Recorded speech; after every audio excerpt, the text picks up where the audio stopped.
கும்பிடுறதே பெரிய ஆச்சரியம். என்னங்கம்மா? நான் கும்பிடுறதுக்கே இவ்வளவு ஆச்சரியப்படுறீங்களே, நம்ம பப்ளி மாஸ் கும்பிடுறத பார்த்தா ஐயோ அவ்வளவு ஆசையா இருக்கும். விழுந்து விழுந்து கும்பிடுவாக்கா. அவ எப்படி விழுந்து கும்பிட்டாலும் அவ இன்னும் பப்ளி மாஸா தான் இருக்கானா நீங்க பாத்துக்கோங்களேன். அது யார் பப்ளி மாசு? நம்ம செண்பகா தான்க்கா. அந்த பிள்ளை கொஞ்சம் பூசண மாதிரி இருக்கணும்னா உடனே பப்ளி மாசா? ஏய் பப்ளி மாஸ். ஏய் செண்பா. என்ன மாமா பையன் சரியில்லையா? அதுக்குள்ள பையன் தூக்கிட்டு வந்துட்ட? இல்ல அத்ததான், இந்த வீடு சின்னதா இருக்கு, உனக்கு படுக்கிறதுக்குன்னு தனியா ரூம் எதுவும் இல்ல. உன்னை சமையல் கட்டுல படுக்க சொன்னா நல்லா இருக்காது, அதனால நீ ஹாஸ்டல்லயே தங்கிக்கோ. காலையில வந்துருன்னு சொன்னாங்க, அதான் வந்துட்டேன். நல்லதாயிடுச்சு விடு. செல்வி, ஹாஸ்டல்ல திறந்து லக்கேஜ் உள்ள வச்சிரு. சரிங்கம்மா. அப்போ தினம் காலையில எழுந்திருச்சு அங்க போய் சமைச்சு வச்சுட்டு, அங்கே இருந்து ஆபீஸ்க்கு போய், அங்கே இருந்து மறுபடியும் அவங்க வீட்டுக்கு போய் நைட்டுக்கு சமைச்சு வச்சுட்டு படுக்க இங்க வந்துருவ, அப்படிதானே? ஆமா மேடம். லூசா நீ? ஏன் மேடம்? என்னம்மா இது கூட புரியாம கேக்குற? உங்க அத்தை உன்னை சமையல்காரி மாதிரி யூஸ் பண்றாங்க. புரியாம இல்ல மேடம், சொந்தக்காரங்க, வேற வழி இல்ல. ஷின்பகா, ஐ டோன்ட் அண்டர்ஸ்டாண்ட் திஸ். சொந்தக்காரங்கன்னா சுயமரியாதையை விட்டு கொடுத்துருவீங்களா நீ உங்க அம்மாவும்? அவங்களால ஏதாவது பிரயோஜனம் இருக்கா உங்களுக்கு? நீங்க தான் அவங்களுக்கு பயன்படுறீங்களே தவிர அவங்க உங்களுக்கு பயன்படுறாங்களா? இல்ல மேடம், அவங்க எனக்கு சொந்தக்காரங்களா இருந்தாலும் என்னால இந்த வீட்ல ஒட்ட முடியல. எனக்கு முள்ளு மேல இருக்கிற மாதிரியே இருந்துச்சு. ராத்திரி நீ ஹாஸ்டலுக்கு போயிடுன்னு சொன்னப்போ தெய்வமே வந்து வரம் தந்த மாதிரி அவ்வளவு ரிலீஃபா இருந்துச்சு. எனக்கு இந்த இடம் தான் மேடம் சொந்த இடம் மாதிரி இருக்கு. நீங்களாம் தான் சொந்தக்காரங்க மாதிரி தோணுது. ஏய், என்ன இன்னைக்கு பூரா சப்பி சீக்ஸ்ல முத்தம் கொடுத்துட்டே இருக்க? என்ன விஷயம்? சும்மாதான் மேம். ஆமா, என்ன நான் வரும்போது செண்பகா பப்ளி மாசின்னு பேசிட்டு இருந்தீங்க? கேளு கேளு. அது ஒண்ணு இல்லப்பா, நீ கொஞ்சம் கொழு கொழுன்னு இருப்பியா, அதான் பப்ளி மாஸ்னு பேர் வச்சே. ஏய், அது மட்டும் இல்ல, 1 2 இல்ல 4 பேர் வச்சிருக்கா. ஏய் உனக்கு தெரியாதடா, பப்ளி மாஸ், குண்டு பூசணிக்காய், இட்லி, பன்னு, அது இதுன்னு உன்னை கூப்பிடுவேனே. பியூலா, நீ போனை மிஸ் பண்ணிட்டியா? ஆமா. இல்ல, உன் மொபைல்ல இருந்து எனக்கு ஒரு கால் வந்துச்சு. யாரோ ஒரு ஆள் எடுத்திருப்பாரு போல இருக்கு. டயல்டு கால் லிஸ்ட்ல என் பேர் இருந்ததுனால எனக்கு கால் பண்ணாரு. பாத்தியா, நான் உனக்கு சொல்லல, நல்லவங்க கிட்ட தான் உன் மொபைல் கிடைக்கும், உனக்கு திருப்பி கொடுத்துருவாங்கன்னு. Thank you ma'am. ஐயோ சூப்பர்டா. போனை காணுமே, கான்டாக்ட்ஸ் எல்லாம் போயிடுமேன்னு ரொம்ப தவச்சிட்டு இருந்தேன். நல்ல வேலை. அவரு பேர் ஏதாவது சொன்னாரா? பிரேம்னு சொன்னாரு. நீங்க பத்திரமா வச்சுக்கோங்க, நான் என் ஃப்ரெண்டு கிட்ட சொல்லி வாங்கிக்க சொல்றேன்னு சொல்லிட்டேன். சரினாரு. நீ பேசுறதுன்னா பேசு. இந்த ஓகேடா, எப்ப வாங்கணும்னு கேட்டுக்க. சரி, தேங்க்ஸ்டா.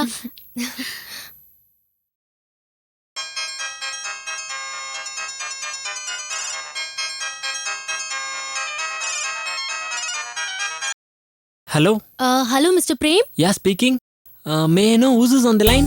My name is Beulah. நீங்க இப்ப வச்சிருக்கிற ஃபோன் என்னோடதுதான். கிளையண்ட் மீட்டிங் போனப்போ நான் தொலைச்சிட்டேன். நீங்க எடுத்து வச்சுட்டு ஃபோன் பண்ணதா என் ஃப்ரெண்ட் செண்பகா சொன்னா. ஓ, செல்ல சார்ஜ் இல்லங்க, இல்லனா காலையிலே உங்களை பிடிச்சிருப்பேன். சாரி. ஐயோ, எதுக்கு சாரி எல்லாம்? நீங்க ஃபோன் எடுத்து வச்சு பொறுப்பா உரியவங்க கிட்ட கொடுக்க நினைச்சதே ரொம்ப பெரிய விஷயம். எங்க வந்து வாங்கிக்கணும்னு சொன்னீங்கன்னா நான் நாளைக்கு காலையில வந்து வாங்கிக்கிறேன். நீங்க எங்க இருக்கீங்க? மயிலாப்பூர்ல. ஓ, அப்ப விடுங்க, இதுக்காக நீங்க அலைய வேண்டாம். எனக்கு நாளைக்கு காலையில ராமகிருஷ்ண மடத்துல ஒரு வேலை இருக்கு. மயிலாப்பூர் தான் வரேன். அப்ப நானே உங்ககிட்ட வந்து கொடுத்துறேன். நாளைக்கு வரும்போது ஃபோன் பண்ணி அட்ரஸ் கேட்டுக்கிறேன். இல்ல, இந்த ஃபோன் என் ஃப்ரெண்டோடது. அவ போயிட்டானா நீங்க எப்படி என்கிட்ட பேசுவீங்க? ஓ ஆமா இல்ல, சரி இப்பவே நோட் பண்ணிக்கிறேன். அட்ரஸ் சொல்லுங்க.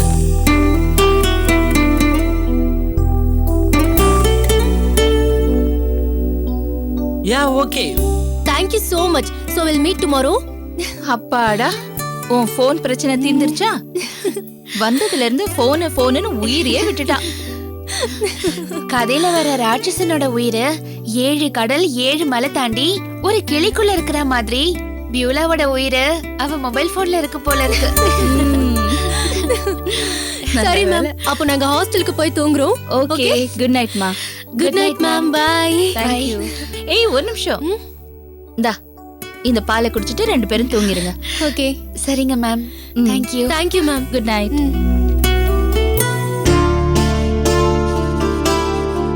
மோகன், என்ன இது? எதுக்கு நீ இதெல்லாம் பண்ணிட்டு இருக்க? நான் பண்ண மாட்டேனா? ஆர்த்தி பரவாயில்ல, நானே பண்ணிக்கிறேன். ஆர்த்தி, நீ பணக்கார வீட்டு பொண்ணு, உனக்கு இதெல்லாம் பழக்கம் இருக்காது. எனக்கு அப்படி இல்லை, சின்ன வயசுல இருந்து பழகி போன ஒண்ணுதான். நான் பணக்கார வீட்டு பொண்ணுங்கிறது அந்த வீட்ல நான் இருந்த வரைக்கும் தான். எப்ப நான் உன்னோட வந்துட்டேனோ அப்பல இருந்து நான் ஒரு டிரைவரோட வைஃப். டிரைவரோட வைஃப்க்கு எதுக்கு லக்ஸரி எல்லாம்? எனக்கு இதுதான் அதிசயமா இருக்கு ஆர்த்தி. உங்க அப்பாவோட நடவடிக்கைகளை பக்கத்துல இருந்தே பார்த்துட்டு இருந்தவன். அவர் எப்ப என்ன பேசுவாரு, என்ன பண்ணுவாருங்கிறது எனக்கு நல்லாவே தெரியும்.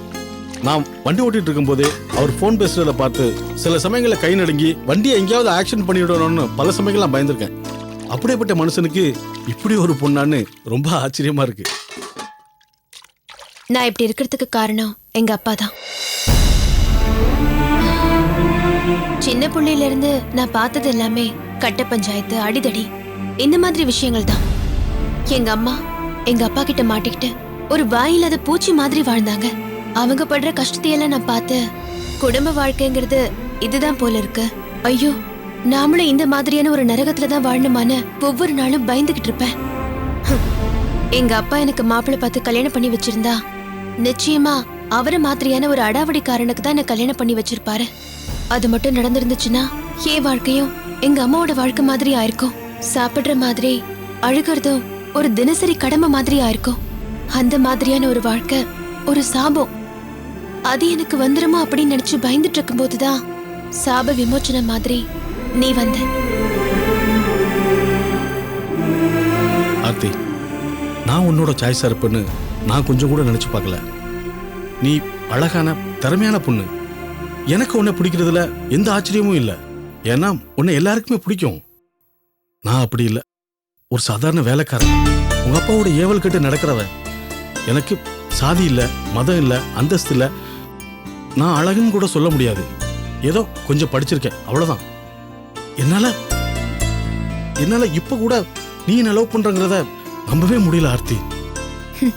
நீ சொல்ற அழகு, அந்தஸ்து, பணம் எதுவுமே எங்க அம்மாவோட வாழ்க்கையில நிம்மதி கொடுக்கலங்கிறத நான் என் கண் கூட பாத்திருக்கேன். எதையோ இழந்துட்டோமே அப்படிங்கறது மட்டும்தான் அவங்களுக்கு தெரிஞ்சதே தவிர எதை இழந்தோம், எதனால இழந்தோம் அப்படிங்கறது அவங்களுக்கு தெரியாது. ஆனா ஒரு விஷயத்த தொலைச்சிட்டு அதுக்கப்புறம் அது கிடைக்காத இடத்துல தேடுறதை விட தொலைக்காமையே அதை காப்பாத்துறது தான் கெட்டிக்காரத்தனோன்னு எனக்கு தோணுச்சு. அதனால தான் நான் உன்னை செலக்ட் பண்ணேன். தேங்க்ஸ் ஆர்த்தி, ரொம்ப தேங்க்ஸ். தேங்க்யூ. மோகன், சொல்ல ஆர்த்தி. எனக்கு இப்போ பியூலா கிட்ட பேசணும் போல இருக்கு. இவ்வளவுதானே? இரு, நான் மொபைல் எடுத்துட்டு வரேன். நம்ம சுகுமார் இருக்கான்ல, அவன் எங்கடா இங்க இருக்கான்? அவன் தான் யூஸ் போயிட்டானே. நான் தான் உன்னை ஃப்ளைட்லயே ஏத்தி விட்டது. நீ எனக்கே சொல்றியா யூஎஸ் போயிட்டான்னு? அப்படின்னா போகும்போது சேலபிள் ஐட்டம்ஸ் எல்லாத்தையும் அவனே டிஸ்போஸ் பண்ணிட்டான். வீடும் காரும் மட்டும் இருந்துச்சு. போற அவசரத்துல நீ ஏதாச்சும் பார்த்து செஞ்சுக்கோன்னு சொல்லிட்டு போயிட்டான். வீட்டை ஃபர்னிச்சர் ஏசியோட வாடகைக்கு விட்டேன். கார் மட்டும் சும்மா நிக்குது. அதை யாருக்காச்சும் வித்துட்டா அந்த கடமையும் முடிஞ்சிடும்னு பாக்குறேன். ஆள் அகப்பட மாட்டேன். நீ ஏன்டா அதை விக்கிற? அவன் தான் உனக்கு தோண மாதிரி செஞ்சுக்கோன்னு சொல்லிட்டான்ல. பெட்ரோலை போட்டு நீ ஓடிக்கிட்டே இரு. சச்சா, நமக்கு எதுக்குடா காரு? பைக் போதாதா? ஏண்டா நீயா வாங்க போற? காரு நிக்குது, யூஸ் பண்ணாம இருந்தா பேட்டரி டவுன் ஆயிடும், ஆயில் இருக்கிடும். எடுத்து ஓட்டு, உனக்கும் பிரயோஜனம், காரும் கெட்டு போகாது. டேய், நமக்கு தேவை இருந்தா, தேவையான பொருளை விலை கொடுத்து வாங்குற தெம்பு இருந்தா நாம அந்த பொருளை வச்சுக்க வேண்டியதுதான். நமக்கு தேவையில்லாத, நம்மால வாங்க முடியாத ஒரு பொருளை சும்மா கிடைக்குதுன்னு எடுத்து யூஸ் பண்ணிட்டோன்னு வச்சுக்கேன், அப்புறம் பொருளுக்குரிய வந்து கேட்கும் போது ரொம்ப கஷ்டமாயிடும்டா.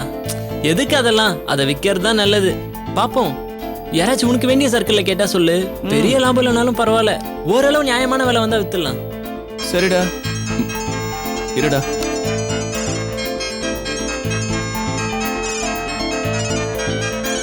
ஏதோ நியூ நம்பர்டா, பேசு. ஹாய் பியூலா, நான் ஆர்த்தி பேசுறேன். சாரிங்க, பியூலா இல்ல, என் பேரு பிரேம். என்னாச்சு ஆர்த்தி? இல்ல, யாரோ பிரேம்னு பேசுறாங்க. என்னது, உன் ஃப்ரெண்டு கிட்ட பேசுறதுல இவ்வளவு சிக்கல் இருக்கு? முதல்ல மொபைலை சுவிட்ச் ஆஃப் பண்ணு. சுவிட்ச் ஆஃப் பண்ணு, நாளைக்கு பார்க்கலாம். பியூலா, நான் கிளம்பட்டுமா? எங்கப்பா, உங்க மாமா வீட்டுக்கா? கிளம்பு கிளம்பு. கூடிய சீக்கிரம் நீ ஒரு பெரிய கிச்சன் குயின் ஆயிடுவேன்னு நினைக்கிறேன். பாத்துப்பா, உன் சமையல் நல்லா இருக்குன்னு சொல்லி உன்னையே பெர்மனன்ட் சமையல்காரி ஆக்கிட போறாங்க. அப்படியெல்லாம் ஆகாது. அத்தை அவங்களோட காரியம் முடிஞ்சிருச்சுன்னா வேலையை என்ன அந்த வீட்டை விட்டு அனுப்பிடுவாங்க. சரி, நான் கீழே போய் மேடம் கிட்ட சொல்லிட்டு கிளம்புறேன். மேம் எங்கேயோ வெளியில போயிருக்காங்க. கீழே செல்வி அக்கா மட்டும்தான் இருக்காங்க. ஐயோ. அவங்க கிட்ட வேணா சொல்லிட்டு போ. நான் வேணா உங்க மாமா வீட்ல டிராப் பண்ணவா? வேண்டாம்ப்பா, எங்க அத்தை உன்னை பார்த்தாலே கத்துவாங்க. உனக்கு தான் கஷ்டமா இருக்கும். நான் தான் வேற வழி இல்லாம வாங்குறேன், நீயே வாலண்டியரா வந்து வாங்குற. அப்புறம் அந்த பிரேம் உன்னோட போனை கொண்டு வந்து தரேன்னு சொன்னார்ல, அவர் வர நேரத்துல நீங்க இருக்க வேண்டாமா?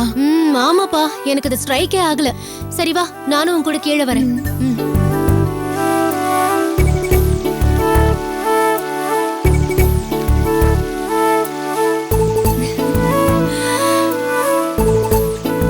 என்னம்மா இன்னைக்கு இவ்வளவு சீக்கிரம் கிளம்பிட்டீங்க?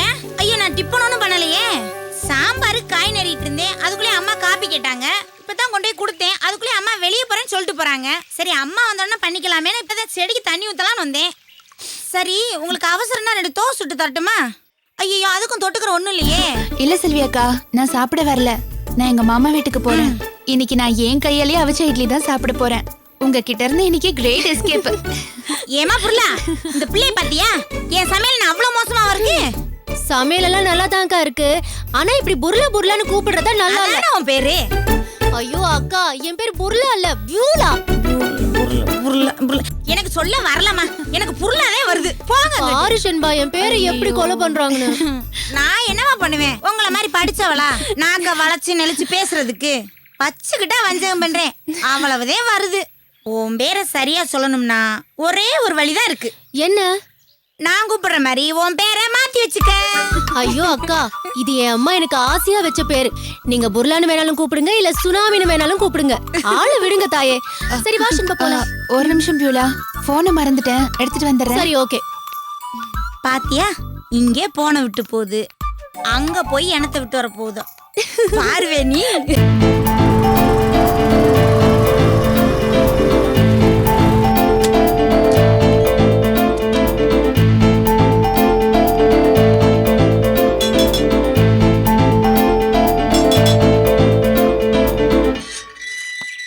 யாரு இங்க பியூலான்னு.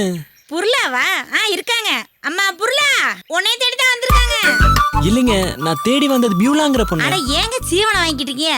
அதைத்தானே சொல்லிட்டு இருக்கேன். அம்மா புர்லா, இப்ப வரும் பாருங்க, அதுதான் அது. அது என்ன? அதான் நீங்க ஒரு பேர் சொன்னீங்களே, அந்த பேரு தான் அது. இந்தா வருதுல்ல, உன்னைத்தான் பார்க்க வந்துடுவோம் புர்லா. ஹாய். ஹாய் பிரேம். யா, உங்க செல்போனை திருப்பி கொடுத்துட்டு போறதுக்காக வந்தேன். Thank you so much. வாங்க உள்ள வாங்க. இல்ல பரவாயில்ல, இந்தாங்க உங்க போன்.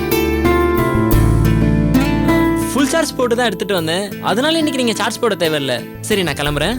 ஐயோ, என்ன வாசலோட கிளம்புறீங்க? வாங்க ஒரு கப் காஃபி சாப்பிட்டு போலாம். இருக்கட்டுங்க. அட வாங்க sir, let's have a coffee and go. இல்லைங்க, some other time, நான் கொஞ்சம் அவசரமா போகணும், எனக்காக எல்லாரும் வெயிட் பண்ணிட்டு இருப்பாங்க. One second. ஷென்பா, உன்கிட்ட பேசினாரு பிரேம்னு, நான் மிஸ் பண்ண போன் எடுத்து வச்சிருக்கேன்னு, அது இவர்தான். ஓ, இவர் ஷென்பகா, என்னோட ரூம்மேட். ஹாய். ஹலோ. இவங்க செல்வி அக்கா, இந்த ஹாஸ்டலோட ஆல் இன் ஆல் அழகு ராணி. அருமையா சமைப்பாங்க. காஃபி சமையல் எல்லாம் நல்லா வரும், ஆனா என் பேரு மட்டும் நல்லாவே வராது. அதான் பாத்தீங்களே, பியூலாங்கிற என் பேரை புர்லான்னு கூப்பிட்டத. ஓஹோ, அததான் அப்படி கூப்பிட்டாங்களா? எனக்கு ஒரு நிமிஷம் ஒண்ணுமே புரியல. நம்ம யாரையோ கேக்குறோம், இவங்க யாரையோ கூப்பிடுறாங்களே, அவ்வளவுதான் ஏடா கூடமா வந்து சிக்கிட்டோன்னு ஒரு நிமிஷம் அப்படியே யோசிச்சேன். இது உங்க வீடுன்னு நினைச்சேன், நீங்க சொன்னதுக்கு அப்புறம் தான் தெரிஞ்சது இது ஹாஸ்டல்னு. பேருக்கு தான் இது ஹாஸ்டல், மத்தபடி நீங்க சொல்றதுதான் உண்மை. எங்களுக்குள்ள இருக்கிற சொந்தத்தையும் நெருக்கத்தையும் வச்சு பார்த்தா இது எங்க வீடு மாதிரி தான். இங்க எங்க மேடம் தான் எங்களுக்கு அம்மா. ஆமா, ஹாஸ்டல்ல வீடுன்னு நினைச்சீங்க, அப்ப என்னன்னு நினைச்சீங்க? பியூலாவோட தங்கச்சின்னு. ஹாய் பியூலாக்கா. இப்போ எனக்கு 2 அக்கா, ஒன்னு செல்வி அக்கா, இன்னொன்னு பியூலாக்கா. ஏய் பப்ளி, நான் என்ன உனக்கு அக்காவா? சரிங்க, நான் கிளம்புறேன். Thank you so much Prem. பரவாயில்லைங்க. சொல்ல மறந்துட்டேன், உங்க போன் என்கிட்ட இருந்தப்போ யாரோ ஆர்த்தின்னு ஒருத்தவங்க கால் பண்ணாங்க. பியூலா அப்படின்னாங்க. பியூலா இல்லைங்க, நான் பிரேம்னு சொன்னது உடனே கட் பண்ணிட்டாங்க. ஓகே, நீங்க பேசுறதுனா பேசுங்க, நான் வரேன். Thank you. ஆர்த்தி எதுக்காக பேசிருப்பா? ஏதாவது பிரச்சனையில மாட்டிக்கிட்டாலோ, ஏதாவது ஹெல்ப் கேட்க தான் கால் பண்ணிருப்பா. என்ன பண்றதுன்னு தெரியலையே, பதட்டமா இருக்குப்பா. நமக்கே இவ்வளவு பதட்டமா இருந்தா மேடம் கேள்விப்பட்டா இன்னும் பதட்டப்படுவாங்க. வீணா ஏன் பதற? பிரச்சனை எல்லாம் ஒண்ணும் இருக்காது. சொல்லாம கொள்ளாம போயிட்டான்னு மன்னிப்பு கேட்கலான்னு ஃபோன் ஏமா பண்ணிருக்கா. அந்த பிள்ளை நம்பர் தான் உன்கிட்ட இருக்கும்ல, அந்த நம்பருக்கு ஃபோன் போட்டு ஏன்டி ஃபோன் பண்ணேன்னு கேட்டா சரியா போச்சு.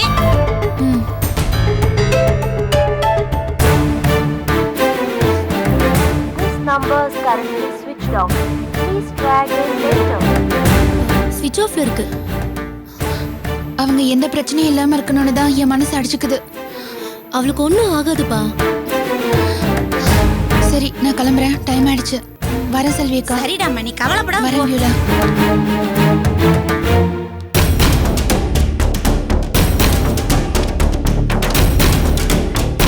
ரெண்டு பத்தி விசாரிச்சிட்டேன், இவங்க யாருன்னே தெரியாதுன்றாங்க. என்னடாச்சு? என்னடா மச்சான், யாரை கேட்டாலும் பார்க்கலன்னு சொல்றாங்க. அப்பா பேசுறாரு. அப்பா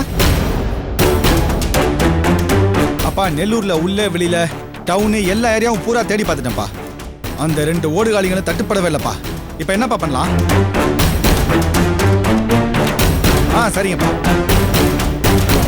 சரிங்கப்பா. சரிங்கப்பா.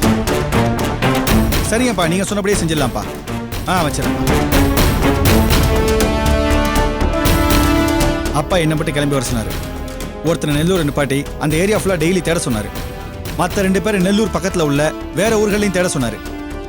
அந்த ஓடுகாலிங்க அங்கதான் எங்கேயோ பதுங்கி இருக்குங்க. இன்னைக்கு எல்லாம் நாளைக்கு வெளில வந்துதான் ஆகணும், நம்ம வலையில விழுந்துதான் ஆகணும், அது வரைக்கும் வலைய வச்சு காத்துட்டு இருக்க சொன்னாரு. நந்தா, உன்னை டவுன்ல விட்டு இவனை பக்கத்து ஊர்ல விட்டு போயிடுறேன். நான் அப்படியே கிளம்புறேன்.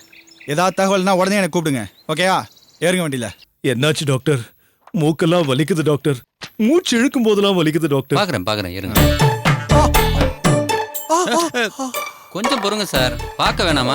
தொடர்றதுக்குள்ளே ஆவுங்கிறீங்களே. சரி பாருங்க. சில்லு முக்குன்னு சொல்லுவாங்கல்ல, அதான் உடைஞ்சிருக்கு. ரத்தம் வந்திருக்குமே. குற்றால அருவி மாதிரி கொட்டுன்னு கொட்டுச்சு. எப்படி அடிபட்டுச்சு? எதுலயா மோதிட்டீங்களா? நான் எதுலயும் மோதல டாக்டர். நீங்க மோதலைன்னா அப்புறம் எப்படி சார் அடிபடும்? டேய் சொல்லுடா. என்ன டாக்டர் புரியாம பேசுறீங்க? அவர் போய் யாரு மேல மோதினாதான் அடிபடுமா? அவர் மேல யாரு வந்து மோதினாலும் அடிபடும்ல. ஓ அப்படியா? ஏங்க, அவன் தான் மோத வர்றான்னு தெரியுது. அவன் தான் குருட்டு பைய, கண்ணு முன்னு தெரியாம வந்து மோதுறான். நீங்களாவது கொஞ்சம் பார்த்து வந்திருக்க கூடாதா? இப்ப பாருங்க, மூக்கு டேமேஜ் ஆயிடுச்சு. அவரு விலகணும் தான் பார்த்தாரு, எங்க விட்டானுங்க? பாவம் பாசு, தப்பிச்சு ஓடுறாரு, துரத்தி அடிக்கிறானுங்க. ஒரே ரணங்களம் ஆக்கிட்டானுங்கல்ல. அவனுக்கு வச்ச குறி மிஸ் ஆயிருச்சு. அதனாலதான் உங்ககிட்ட வந்தோம். கரெக்டா அடிச்சிருந்தா உங்ககிட்ட வந்திருக்க மாட்டோம். என்கிட்ட வராம பின்ன எங்க போயிருப்பீங்க? பல் டாக்டர்கிட்ட போயிருப்போம். டாக்டர், ஆக்சுவலா அவங்க குறி வச்சது பாஸோட வாய்க்கு தான். 2-3 அடி தான் பட்டுச்சு, கொஞ்சம் வீங்கினதோட போயிருச்சு. ஆனா பாஸோட மூக்கு நல்லா எடுப்பா முன்னாடி நீட்டி நிக்குதா, அதான் வாயில விழுகிற அடி மூக்குல விழுந்துருச்சு. வாயில மட்டும் சரியா அடிச்சிருந்தானுங்கன்னா எப்படி ஒரு 10 பலாவது பேர்ந்திருக்கும். நாங்களும் பல் டாக்டர்கிட்ட போயிருப்போம். அடி மிஸ் ஆகி மூக்குல லேண்டானதுனால இஎன்டி உங்ககிட்ட முன்கதெல்லாம் அவர் கேட்டாரா? வாயை மூடிட்டு சும்மாரு, இல்ல உதவாங்குவேன். இதவே தான் அன்னைக்கு நான் உங்ககிட்ட சொன்னேன், வாயை வச்சுட்டு சும்மா இருங்க பாஸ், இல்லாட்டி உதவ விழுவுமேன்னு. எங்க கேட்டீங்க? இங்க பாருங்க, இதுல சில மாத்திரைகள்லாம் ஆயின்மெண்ட் எழுதியிருக்கேன். கரெக்டா ஃபாலோ பண்ணுங்க. சரியா? Okay doctor. Thank you doctor. Okay. Fees எல்லாம் பே பண்ணிட்டியா? எல்லாம் பண்ணிட்டேன். அப்போ நான் வரேன் டாக்டர். Okay sir. வரேன் டாக்டர். ஓகே.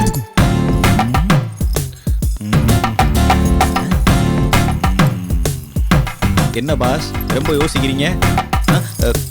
என்ன பாஸ் நீங்க அடுத்த திட்டத்தை பத்தி யோசிக்கிறேன். என்ன பாஸ் அவசரம்? முதல்ல மூக்கு சரியாய் புண்ணு ஆறட்டும். மூக்கு ஆறதுக்கும் அடுத்த பிளானுக்கு என்னடா சம்பந்தம்?